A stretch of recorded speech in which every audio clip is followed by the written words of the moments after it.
அண்மை செய்தி.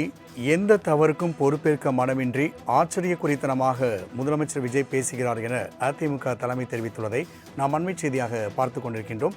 கூடுதல் விவரண செய்தியாளர் ராஜேஷ் வழங்க கேட்கலாம். ராஜேஷ், திருச்சி நன்றி தெரிவிப்பு கூட்டத்தில் முதலமைச்சர் பேசியதற்கு அதிமுக ஐடி விங் சார்பாக பதிலடி கொடுக்கப்பட்டுள்ளது. இது குறித்தான கூடுதல் விவரங்களை பதிவிடலாம். ராம்குமார், வணக்கம். இன்றைய தினத்தில் முதலமைச்சர் அதிமுக குறித்து பல்வேறு விமர்சனங்களை வைத்திருந்தார். இன்றைய திருச்சி கிழக்கில் வாக்களித்த மக்களுக்கு அவர் நன்றி தெரிவிக்கும் நிகழ்வில் பல்வேறு குற்றச்சாட்டுகளை அதிமுக மீது வைத்திருந்த நிலையில் அவருக்கு பதிலடி கொடுக்கும் விதமாக அதிமுகவினுடைய தகவல் தொழில்நுட்ப பிரிவு ஒரு பதிலடியை கொடுத்திருக்கிறார்கள் தங்களது எக்ஸ்தலத்தின் வாயிலாக. அதில் அவர்கள் குறிப்பிட்டிருப்பது என்னவென்றால், இன்றைய முதல்வரின் உரை குறிப்பிட சரியான வார்த்தை இதுதான். தான் இருக்கும் பதவிக்கான பொறுப்பை கொஞ்சம் கூட உணராமல் எந்த ஒரு தவறுக்கும் பொறுப்பேற்க மனமில்லாமல் ஆச்சரியக்குறித்தனமாக பேசியுள்ளார்.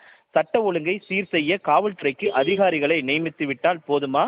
நிர்வாகம் தானாக செயல்படுமா? என்ன இது புது உருட்டா இருக்கு இதெல்லாம் என்று அவர்கள் கேள்வி எழுப்பியிருக்கிறார்கள். இவர் மீது பழி போடுகிறார்களாம். தனது ஆட்சியில் இத்தனை குற்றங்கள் நடக்கிறதே, இத்தனை மரணங்கள், பெண்கள் பாதுகாப்பு இல்லையே, இதை பற்றியெல்லாம் கொஞ்சம் கூட உங்கள் முகத்திலேயோ பேச்சிலேயோ கவலை வருத்தம் தெரிந்ததா? இதை சரி செய்ய வேண்டும் என்ற ரெஸ்பான்சிபிலிட்டி உங்களுக்கு தெரிந்ததா என்று கேள்வி எழுப்பியிருக்கிறார்கள்.